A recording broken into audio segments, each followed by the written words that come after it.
Welcome everybody to this lesson, HTML iframes.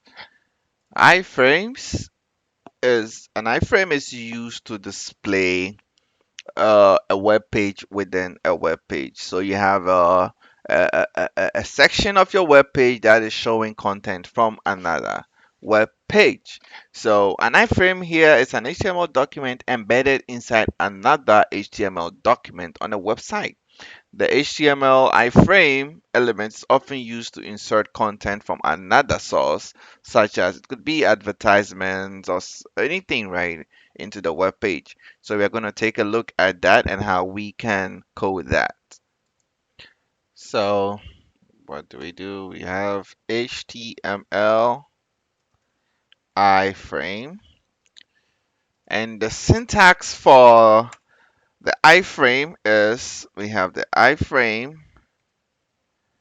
Oops, not iframe, and then we would have to put in the source HTML that you want to show, or the source page, right? So this is going to contain the URL, right? And then you should have a title, which is going to be just the description, right?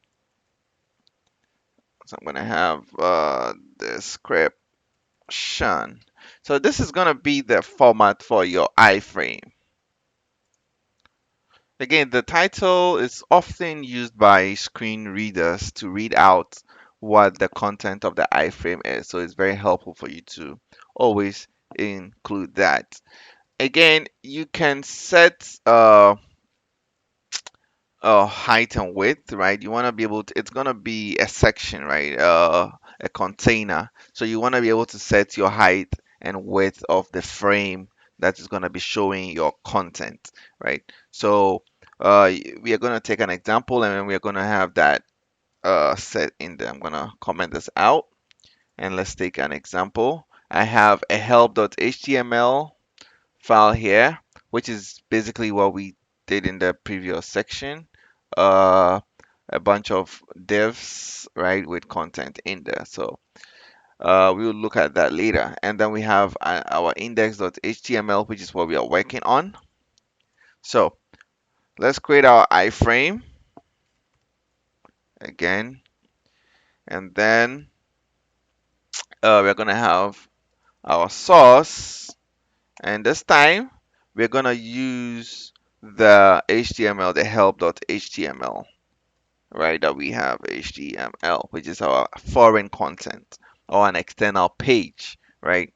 And then if I just do it this way and I refresh it, you see it's gonna have the frame, and then you can see that this is all what was in the help.html page, but it is constricted to this default size. So what we can do is that using the attributes we talked about, which is height, we can set this value so to 40, and then we can set the width. So let's set it to say 320. So if I refresh this, you can see that it's changed, it became bigger, right? So you can set it to your desired height and width. We also have a style attribute, right? So if you want to style, you want to put the height and width into the style attribute, you can definitely do that. So I'm just gonna copy this and then paste it down here. And instead of height and width, I'm just gonna put it as part of the style attribute. Oops. Yep. And then I'm gonna put my height, set it to 200, 200, and I'm gonna set my width to 300. Okay.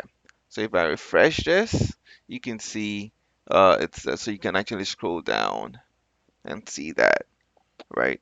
So you can set your style and width this way, right? Another thing we can do is we can remove the border if we don't want it.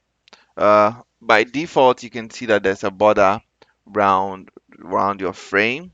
And so if you want to remove your border, you can remove it by setting or unsetting that value. And to do that, I'm going to recopy this and then and maybe drop this down because we are not using it. And then here I can set my uh, border. Instead of putting a value in there, I'm going to say none because I don't want no border, right? So if I refresh this, you can see that there is no border around this frame. Again, if you wanted a border that is designed specifically for your needs, you can also do that, right? Let's say you wanted a 2 pixel border, and I'm going to copy this again and say my border now is not none, but it's going to be 2 pixel solid, and I'll say red.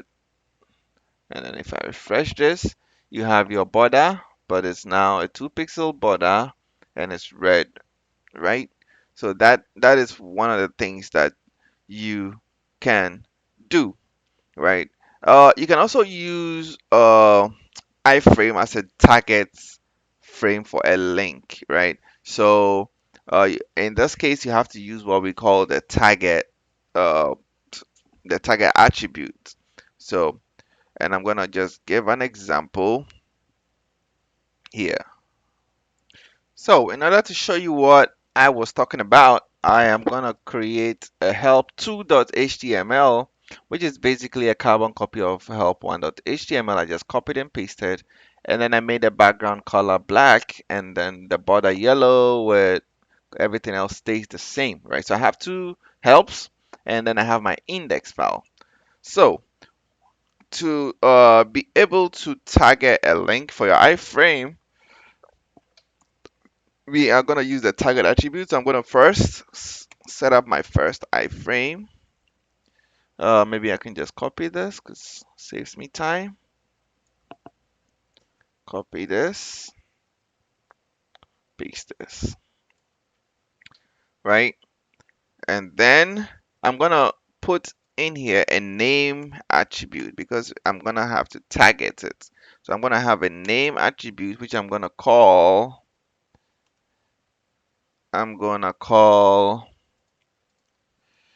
iframe